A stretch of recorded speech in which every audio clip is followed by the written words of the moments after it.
honest, I don't perform oral sex with the same gusto that I used to. It's a young man's game, isn't it?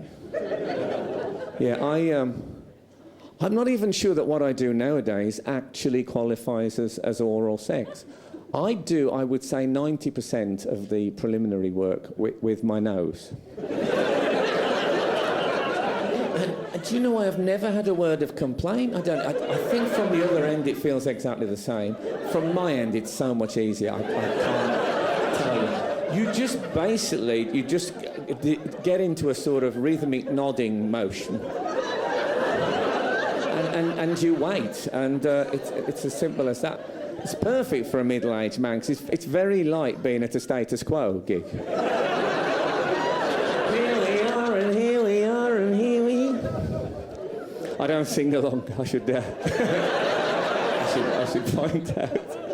Although with this method I do have that option, the mouth is free. You have to be careful if it drags on a bit, you don't start absent-mindedly whistling. But it's just all about angle, the angle of the head. You bring it down, so the brow is more or less flush with the mount of Venus, is how it works, which is obviously, if there's been vajazzling, that can be a hazard, because Diamante, as we know, can be very abrasive. I hate the word vajazzling, do you? Oh, vajazzling. I think it should be called blinge.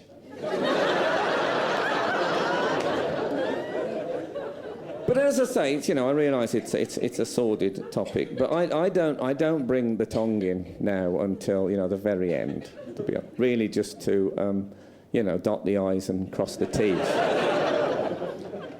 But I was talking to, I must say that was progress though, because the old me would have gone for down, down, deeper and down. I bumped into a friend of mine who is a similar age to me, and we hadn't seen him for a while. We went out for a meal, and we were talking about our lives, you know, and I said to him, so do you do nasal sex? He said, what is that? He said to me, not only had he never heard of it, but he thought I was the only person doing it. Now that's ridiculous. That's not true, is it?